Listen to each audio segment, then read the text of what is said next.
Phyla is amphibious in habitat, यानी कि ये दो डिफरेंट जगह पर रह सकता है, लैंड पर भी और वाटर में भी। दोनों ही डिफरेंट जगह पर सरवाइव करने के लिए, वहां पर रेस्पायर करने के लिए इसके पास दो डिफरेंट रेस्पिरेटरी ऑर्गन्स होते हैं। बेसिकली मैं ये कह रही हूँ कि ये वाटर में रहकर भी रेस्पायर कर सकता है और लैंड पर रहकर भी रेस्पायर कर सकता है। दोनों ही जगह पर रेस्पायर करने के लिए दो डिफरेंट ऑर्गन्स हैं, या फिर कह लीजिए दो डिफरेंट रेस्पिरेटरी सिस्टम्स हैं इसके पास। जब ये वाटर में रेस्पिरेशन कर रहा है, that mode of respiration is called as aquatic mode of respiration. और जब लैंड पर रहकर ये रेस्पायर कर रहा है तो उसे कहा जाता है एरियल मोड ऑफ रेस्पिरेशन। जब वाटर में रह रहा है उस टाइम पर ये क्या करेगा, वाटर को अंदर लेगा मेंटल कैविटी में। वाटर ऑक्सीजन रिच है, उस वाटर में से ऑक्सीजन को अंदर डिफ्यूज करवा लेगा और कार्बन डाइऑक्साइड को वाटर में रिलीज करेगा। अब इस वाटर को आउटगोइंग वाटर करंट के साथ रिलीज कर दिया जाएगा। तो रेस्पिरेशन में यही तो करना होता है, ऑक्सीजन को अंदर लेना होता है और कार्बन डाइऑक्साइड को रिमूव करना होता है। तो अब क्योंकि यहाँ पर वाटर इन्वॉल्व हुआ है, सो this is aquatic mode of respiration. अब लैंड पर कैसे होता है, लैंड पर वाटर नहीं है बट एयर है, तो एयर को मेंटल कैविटी में लिया जाएगा। Air is oxygen rich. अब एयर मेंटल कैविटी में आ गई, वहां से ऑक्सीजन को अंदर डिफ्यूज करवा लिया जाएगा और कार्बन डाइऑक्साइड को इस एयर में रिलीज किया जाएगा। इस एयर को फिर बाहर रिलीज कर दिया जाएगा। सो अब यहाँ पर एयर इन्वॉल्व हुई है रेस्पिरेशन में, so this is called as aerial mode of respiration. अब कौन से रेस्पिरेटरी ऑर्गन्स यूज होते हैं वो देखिए। इन case of aquatic mode of respiration, respiratory organ used is Gill और टिनिडियम। गिल को ही टिनिडियम कहा जाता है। और एरियल मोड में जो रेस्पिरेटरी ऑर्गन यूज होता है that is lung, also called as pulmonary sac. ये और ये वर्ड दोनों ही आप पहले सुन चुके हैं, मॉर्फोलॉजी वाले लेक्चर में हमने ये देखा था। हमने इनकी पोजीशंस देखी थी। यहाँ है ctenidium, it is located in branchial chamber of mantle cavity. जो हमने पेलियल कॉम्प्लेक्स वाला डायग्राम किया था उसमें हमने उस साइड पर पल्मोनरी चैम्बर बनाया था और इस साइड पर ब्रैंकियल चैम्बर को ओपन किया था। तो ब्रैंकियल चैम्बर में टिनिडियम लोकेटेड थे एंड पल्मोनरी चैम्बर में पल्मोनरी सैक लोकेटेड थे। दोबारा देखिए, aquatic mode of respiration and aerial mode of respiration, दो रेस्पिरेटरी मोड हैं फाइला में। एक्वाटिक मोड टिनिडियम की हेल्प से होता है और aerial mode of respiration pulmonary sac की हेल्प से होता है। टिनिडियम is located in branchial chamber of mental cavity and pulmonary sac is located in pulmonary chamber of mental cavity. तो ये हैं दो different respiratory systems in case of phyla. इन दोनों सिस्टम में ये दोनों ऑर्गन्स इन्वॉल्व हो रहे हैं। ये दोनों हैं मेजर रेस्पिरेटरी ऑर्गन्स। इनके अलावा कुछ ऐसे भी स्ट्रक्चर्स हैं जो कि ऐसा जरूरी नहीं है कि उनके बिना रेस्पिरेशन नहीं होगी, बट उनका थोड़ा कंट्रीब्यूशन होता है रेस्पिरेशन में, थोड़े थोड़े वो हेल्पफुल हैं। उनको कहा जाता है एक्सेसरी रेस्पिरेटरी ऑर्गन्स। दोनों ही टाइप ऑफ रेस्पिरेशन में वो इन्वॉल्व हैं, तो दोनों के लिए ही वो एक्सेसरी रेस्पिरेटरी स्ट्रक्चर्स हैं, ये ऑर्गन्स हैं। कौन से हैं? राइट नक्कल लॉब या राइट स्यूडिपिपोडिया एंड लेफ्ट नक्कल लॉब या कह लीजिए लेफ्ट स्यूडिपिपोडिया। तो ये दोनों हैं मेजर रेस्पिरेटरी ऑर्गन्स एंड ये हैं एक्सेसरी रेस्पिरेटरी ऑर्गन्स। अब हम डिटेल में देखते हैं एक्वाटिक मोड ऑफ रेस्पिरेशन। ये वाला डायग्राम आप देख रहे हैं, this is ctenidium also called as gill. इसको आप डिफाइन कर सकते हैं, elongated structure made up of single series of comb like structures is called as टेनिडियम और गिल। ये जो comb like structures हैं इन्हें कहते हैं टेनिडियल लैमिली या फिर चाहे गिल लैमिली कह लीजिए। अब कुछ गैस्ट्रोपोड्स ऐसे भी हैं जिनमें दो रोज प्रेजेंट होती हैं टेनिडियल लैमिलीज की। यहाँ पर तो सिंगल रो है, कुछ में दो रोज होती हैं। So based on number of rows of ctenidial lamellae, gills can be divided into two types. Those in which single row of gill lamella is present is called as monopectinate gill, and those in which two rows of comb-like structures occur is called as bipectinate gill. अब हम पाइला की बात कर रहे हैं। पाइला में तो single row होती है कॉम्ब लाइक स्ट्रक्चर की, so it is having monopectinate gill. Bipectinate gill होती है पटेला में। पटेला भी एक गैस्ट्रोपोड है। और देखिए इस लैमेले को अगर आप ड्रॉ करेंगे, इस तरह से ड्रॉ करते हैं, ऑलमोस्ट ट्राइंगुलर शेप का ये, तो आप इसे कह सकते हैं कि इसकी शेप ट्राइंगुलर है या फिर लीफी शेप का है। अगर इसको मिडल से देखा जाए तो इनका साइज बड़ा है यहाँ पर, और अगर एंड्स पर देखा जाए तो इनका साइज छोटा होता है। तो लैमिलीज का साइज सारा का सारा सेम नहीं होता, मिड से बड़ा होता है और एंड से छोटा होता है। और देखिए ये वाला जो एक्सिस दिखाई दे रहा है आपको, ये वाला एक्सिस मेंटल कैविटी की वॉल के साथ अटैच्ड होता है। This axis is called as ctenidial axis. The axis attached to the wall of mental cavity. फिर देखिए अब ये जो लैमिली है इसको मैं अच्छे से ड्रॉ करती हूँ। एग्जैक्टली इसका जो स्ट्रक्चर है ना वो कुछ इस तरह का है। मतलब कि यहां से देखा जाए तो नैरो है, यहाँ से पतला है थोड़ा, और यहाँ देखा जाए तो ये वाइड हो जाता है। ठीक है, तो अब ये वाली जो साइड है, प्लेन ऑफ बोर्ड में आ जाइए। जैसे ये मैं जैसे खड़ी हूँ, प्लेन ऑफ बोर्ड यही है। मेरा जो राइट है वो प्लेन ऑफ बोर्ड का राइट है, मेरा जो लेफ्ट है वो प्लेन ऑफ बोर्ड का लेफ्ट है। अब मेरा राइट ये है तो प्लेन ऑफ बोर्ड का राइट ये हो गया, मेरा लेफ्ट ये वाला है तो प्लेन ऑफ बोर्ड का लेफ्ट ये हो गया। This is left, this is right. तो ये इस लैमिली का राइट है, ये लैमिली का लेफ्ट है। अब देखिए राइट साइड से इस टेनिडियल लैमिली को देखा जाए तो ये स्मॉल है, बट लेफ्ट साइड से देखा जाए तो ये लार्ज है, वाइड है। तो ये जो राइट साइड है जहां से ये छोटा है या पतला है, स्मॉलर है, this side is called as efferent side. और जो राइट साइड है, सॉरी लेफ्ट साइड है, this was right side, this is left side.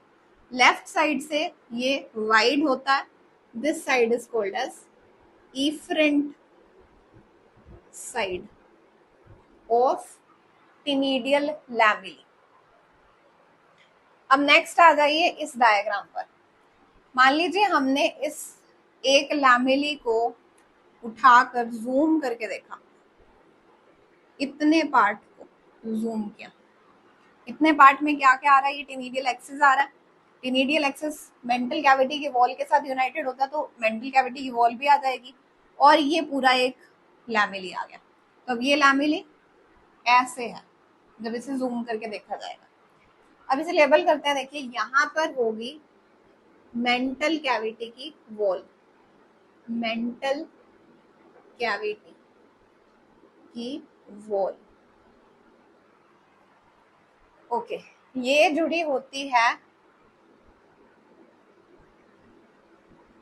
टेनिडियल axis के साथ। Ctenidial axis plus wall of mantle cavity, ये सारा पार्ट हो जाएगा। यहाँ पर कुछ कनेक्टिव टिश्यू होता है जो इन दोनों को जोड़ता है, ये कनेक्टिव टिश्यू है। फिर देखिए ये वाला जो स्ट्रक्चर है लैमिली है, मतलब एग्जैक्ट लैमिली देखते हैं, ये लैमिली है। ये लैमिली 3 तरह के सेल्स का बना हुआ है, 3 डिफरेंट तरह के सेल्स का बना हुआ है। ये वाले जो सेल्स हैं these are non ciliated epithelial cells. Then यहां पर ये आपको दिखाई दे रहे हैं ciliated epithelial cells. इनसे ये सीलिया निकल रहा है। दो तो ये हो गए सेल्स, दो टाइप के, और इसके अलावा ग्लैंडुलर सेल्स होते हैं जो कि बेस पर होते हैं। और देखिए ये जो एपिथेलियल सेल्स हैं इन्होंने दो लेयर्स बना लिए एपिथेलियल सेल्स ने। इन लेयर्स के बीच में ये जो स्पेस प्रेजेंट है इसे आप लिख दीजिए space between the layers of epithelial cells.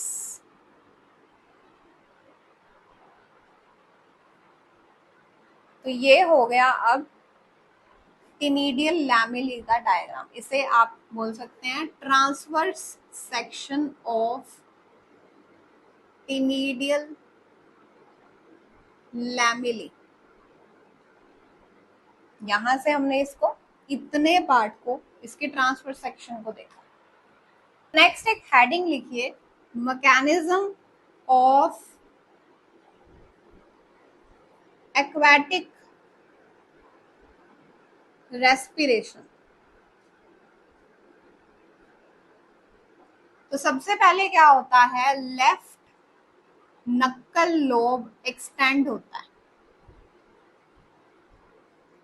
Left नक्कल लोब एक्सटेंड होने के बाद गटर शेप का हो जाता है, फैन लाइक सा बन जाता है या गटर शेप का बोल देते हैं। फिर ये पानी को, वाटर को डायरेक्ट करता है मेंटल कैविटी में। मेंटल कैविटी, लेफ्ट नक्कल लोब से पानी आया तो पहले मेंटल कैविटी के भी लेफ्ट पार्ट में जाएगा, यानी कि पल्मोनरी चैम्बर।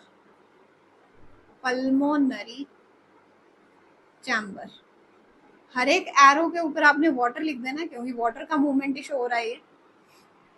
पल्मोनरी चैम्बर में इस वाटर को ऑस्फरेडियम मिलेगा। ऑस्फरेडियम जो कि एक सेंसरी स्ट्रक्चर है। ये ऑस्फरेडियम वाटर के केमिकल नेचर को सेंस करेगा और अगर वाटर सही है तो इस वाटर को आगे जाने के लिए अलाउ करेगा। तो मान लीजिए वाटर सही है तो इसे अलाउ कर दिया गया।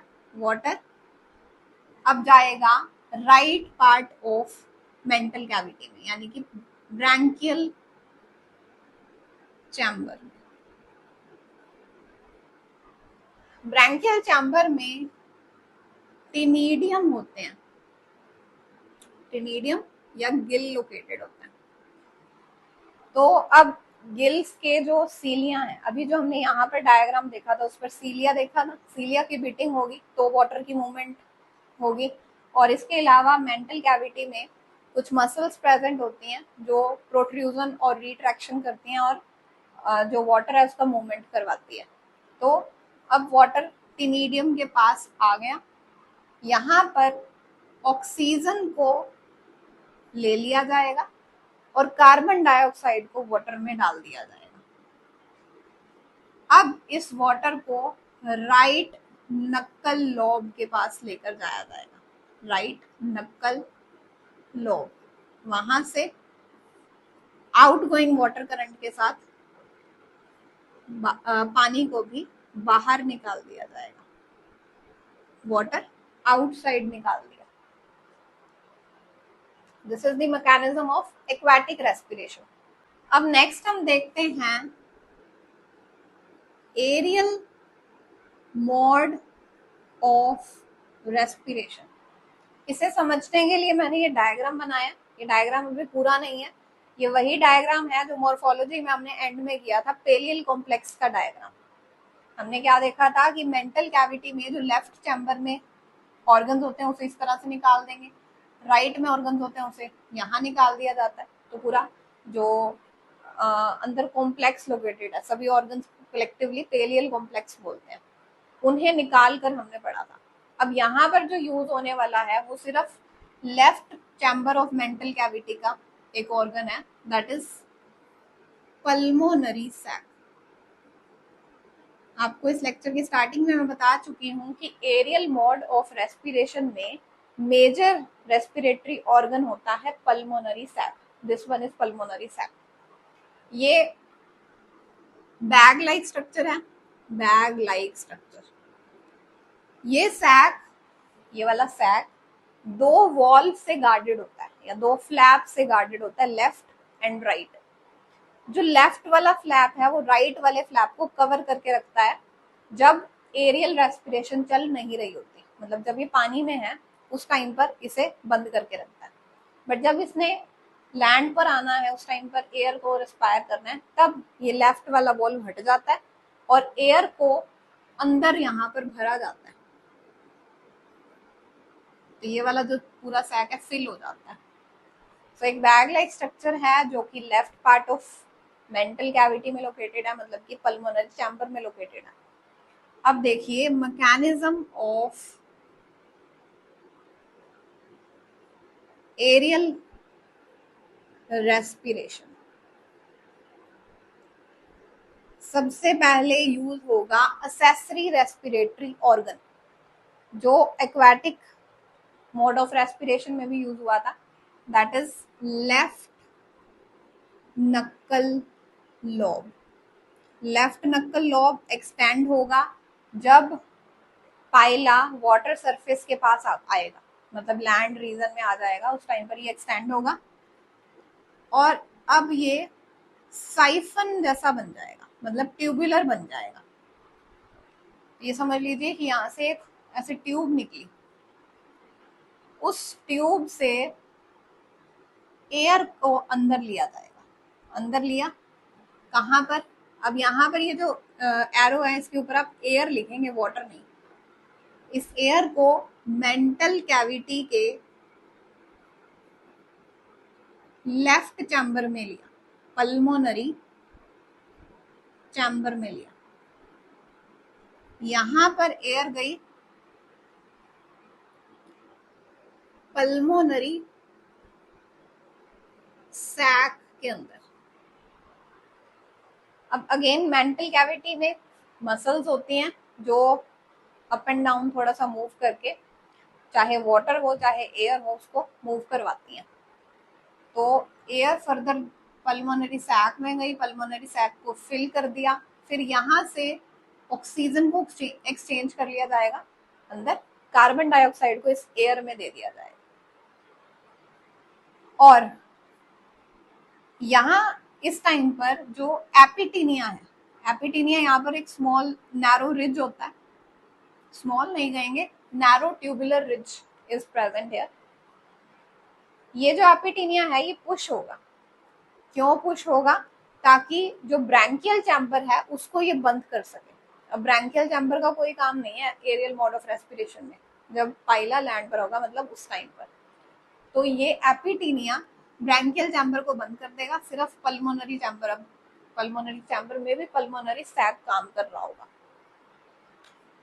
तो नेक्स्ट क्या हुआ? अब ऑक्सीजन और कार्बन डाइऑक्साइड का एक्सचेंज हो गया, फिर कार्बन डाइऑक्साइड रिच एयर जो है उसको एक्सहेल कर दिया जाएगा, इट विल बी एक्सहेल्ड। हो गया। उसके बाद फिर ऐसे ही यही साइकिल दोबारा रिपीट होगा।